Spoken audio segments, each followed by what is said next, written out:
సుమన్ టీవీలో మీ personal and business promotions కోసం కింది నెంబర్కి కాంటాక్ట్ చేయండి.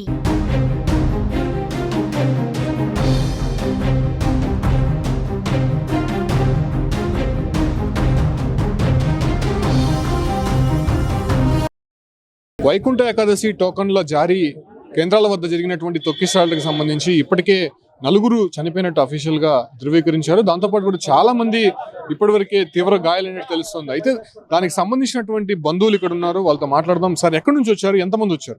400 మంది వచ్చాము. నర్సాపురము, రామసుందరం మండలము, అన్నమయ్య డిస్టిక్. అంటే ఎన్ని గంటల క్యూలోకి వెళ్ళారు? మధ్యాహ్నం 3 గంటలకు వెళ్ళాము. అక్కడ పార్క్లోకి అక్కడ ఏం వ్యవస్థ లేదు. ఒకేసారి గేట్లు తెరడం వల్ల ఈ పరిస్థితి వచ్చింది. చాలా మీ వాళ్ళు ఎంతమంది గాయపడ్డారు? మా వాళ్ళు ఒక 10 మంది గంట గాయపడ్డారు. ఎట్లుంది వాళ్ళ పరిస్థితి? వాళ్ళ పరిస్థితి ఇక్కడ తీసుకొచ్చాము. ఇక్కడ సరిగా ట్రీట్మెంట్ లేదు. ఇంకా సిమ్స్ కు ఇద్దరిని మార్చాము. అక్కడ వేరే ప్రైవేట్ హాస్పిటల్లో ఒక 3 ఉన్నారు. కాదు, అసలు ఇన్సిడెంట్ ఎలా జరిగింది? మీరు అక్కడ ఉన్నారు కదా, ఎందుకు ఒక్కసారిగా అంతమంది? అక్కడ రద్దీ ఎక్కువగా ఉంది.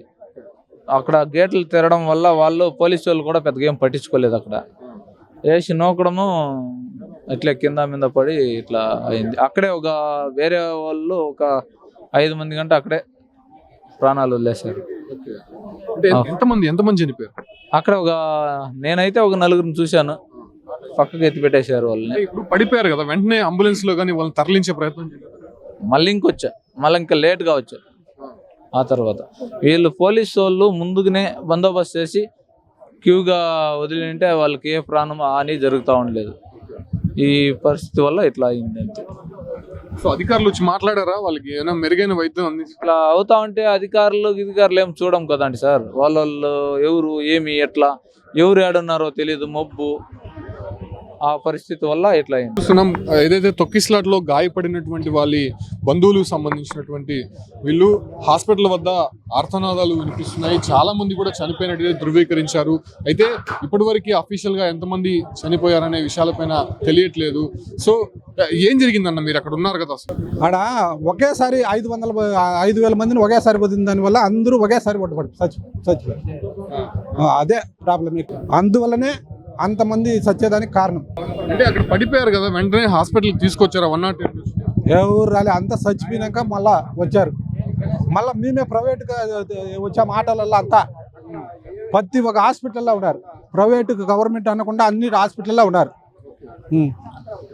ఏమైంది? బ్లడ్ అయింది. ఏమైంది అసలు? సార్ ఇదే తగిలినది.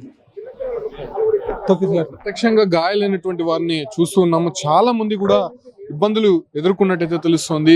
ఒక్కసారిగా భక్తుల్ని లోపలికి వదిలేయడము, వాళ్ళ తోపులాటలో ఒక్కసారిగా పడిపోవడంతోనే ఈ ఒక్క ఘటన జరిగినట్టయితే తెలుస్తుంది. సో ప్రస్తుతం హాస్పిటల్లో అయితే 4 చనిపోయినట్టు ధృవీకరించారు. బట్ మరికొంతమంది కూడా చనిపోయినట్టయితే తెలుస్తుంది.